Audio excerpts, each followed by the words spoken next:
शिक्षा का उद्देश्य सच्चाई प्रकट करना तथा व्यवहारिक जीवन में हर प्रकार की सहायता प्रदान करना होता है। महात्मा गांधी के मत अनुसार सच्ची शिक्षा पुस्तकें पढ़ने से नहीं अपितु चरित्र संगठन में है। मानव को उसके उच्चतम पुरुषार्थ को सिद्ध कर लेने के योग बनाना ही शिक्षा का उद्देश्य होना चाहिए। उसे ऐसी शिक्षा दी जानी चाहिए जो उसके मन में वसुधैव कुटुंबकम की भावना जागृत करने वाली हो। प्राचीन भारत में यह शिक्षा नगर के कोलाहल और कलह से दूर सघनों में महर्षियों के गुरुकुल और आश्रमों में दी जाती थी। छात्र पूरे 25 वर्ष की आयु तक गुरु के चरणों की सेवा करता हुआ विधिवत विद्या अध्ययन करता था, जहां उसका सर्वांगीण विकास होता था। देश की स्वतंत्रता के बाद भारतीय शिक्षा पद्धति ने अवेदन ढंग से विकास किया। यही कारण है कि भारतीय छात्र आज पूरे विश्व में भारत का डंका बजा रहे हैं।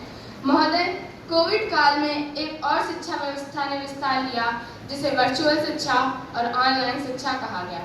ऑनलाइन शिक्षा को केवल सहयोगी मानकर एक सार्थक एकात्मक प्रणाली को तैयार करने पर बल दिया जाना चाहिए। वर्चुअल शिक्षा कक्षागत शिक्षा का स्थान नहीं ले सकती है। शिक्षक और विद्यार्थी में जब तक सीधा संवाद स्थापित नहीं होगा, तब तक विद्यार्थी अपनी पढ़ाई तथा शिक्षक अपने द्वारा दी गई शिक्षा से संतुष्ट नहीं होगा। ऑनलाइन शिक्षा परंपरागत शिक्षा का विकल्प कतई नहीं है। ऑनलाइन शिक्षा साधन हो सकती है पर साध्य नहीं। कोरोना संकट के दौर में जब हमारे शैक्षणिक संस्थानों के समक्ष शिक्षा व्यवस्था को सुचारू रूप से चलाने की समस्या सामने आई, तब उन्होंने ऑनलाइन शिक्षा को विकल्प के रूप में चुना। परंतु आज शिक्षक और छात्र अधिकतर 8 घंटे ऑनलाइन टाइम बिताते हैं, जो मानसिक और शारीरिक के दोनों के लिए नुकसानदायक है। ऑनलाइन शिक्षा कुछ समय के लिए वैकल्पिक व्यवस्था या कहें मजबूरी थी, जिसके कई नुकसान दिन प्रतिदिन आ रहे हैं। जैसे माता पिता अपने सामर्थ्य से बढ़कर बच्चों को मोबाइल, लैपटॉप और टैबलेट जैसी सुविधा करानी पड़ रही है, लेकिन क्या बच्चे इससे सही शिक्षा ले रहे हैं? इन सब बातों से अनजान रहते हैं। माता पिता के अनुपस्थित में बच्चे किस प्रकार की शिक्षा ले रहे हैं, ये धीरे धीरे हम सबके सामने किसी न किसी रूप में आ रहा है। ऑनलाइन में शिक्षक द्वारा बच्चों के मनोभाव को पढ़ना संभव नहीं होता है। शिक्षकों को अपने विद्यार्थियों के साथ भावनात्मक संबंध स्थापित नहीं हो पाता है, जिससे वह विद्यार्थी को पहचानने में उतना सफल नहीं हो पाते जितना ऑफलाइन में शिक्षक अपने विद्यार्थी को समझ पाता है।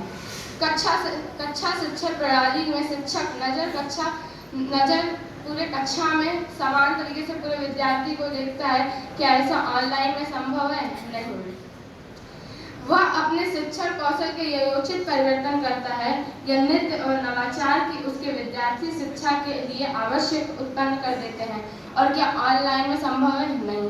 बच्चों द्वारा की गई गतिविधि पूर्णतः वह उसकी है या माता पिता द्वारा अथवा बड़े भाई बहन द्वारा की गई है, इसका निरीक्षण कैसे हो।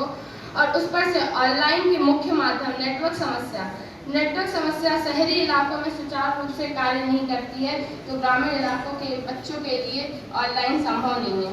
कोरोना काल में की गई ऑनलाइन व्यवस्था अगर सार्थक होती तो बच्चों का शिक्षा स्तर बेहतर होना चाहिए था, जबकि सभी आंकड़े यही बताते हैं कि पिछले 2 वर्षों में बच्चों की जानकारी का ग्राफ नीचे आया है, जिसको वापस लाने के लिए हमारी ऑफलाइन व्यवस्था की कारगर सिद्ध हो रही है।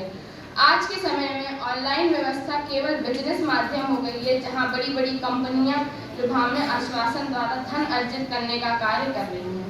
ऑफलाइन शिक्षा में शिक्षक द्वारा बच्चे की प्रतिभा और रुचि को जानकर उसे उसी दिशा में आगे बढ़ाने का कार्य किया जाता है। क्या यह ऑफलाइन में संभव है? मेरे विचारों में नहीं। शारीरिक स्तर में मानसिक स्तर में की जाए तो इंटरनेट से प्राप्त होने वाली जानकारियाँ ऋणात्मक ज़्यादा और धनात्मक कम है। यूट्यूब, फेसबुक, इंस्टाग्राम से आज छोटे से छोटा बच्चा भी अपरिचित नहीं है। उनके द्वारा पूरा समय वीडियो बनाने तथा स्टेटस अपग्रेड करने में लगा रहता है। हर तीसरे बच्चे को इस कोरोना में चश्मा लग गया है।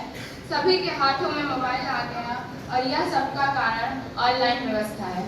ऑनलाइन व्यवस्था वयस्कों के लिए तो लाभदायक है, क्योंकि उन्हें सही गलत का ज्ञान होता है, पर बच्चे कच्चे घड़े के समान होते हैं, जिन्हें आकार सही शिक्षा के माध्यम से दिया जाना चाहिए। परंतु ऑनलाइन में हर प्रकार की शिक्षा और अफवाहों व नकारात्मक का मिला जुला रूप प्रस्तुत रहता है। अब बच्चे उसमें से क्या ग्रहण करते हैं, इस पर किसी का अंकुश नहीं रहता है। माता पिता भी हर समय बच्चे को नहीं देख सकते हैं कि उसके द्वारा क्या ग्रहण किया जा रहा है। वह आजीविका कमाने में व्यस्त रहते हैं। ऐसे में बच्चों को न माता पिता का मार्गदर्शन मिल पाता है और न शिक्षकों का। अतः मेरा अपना मानना है कि कक्षागत शिक्षा प्रणाली ही शिक्षा के लिए सबसे उपयुक्त और लाभदायी है। धन्यवाद।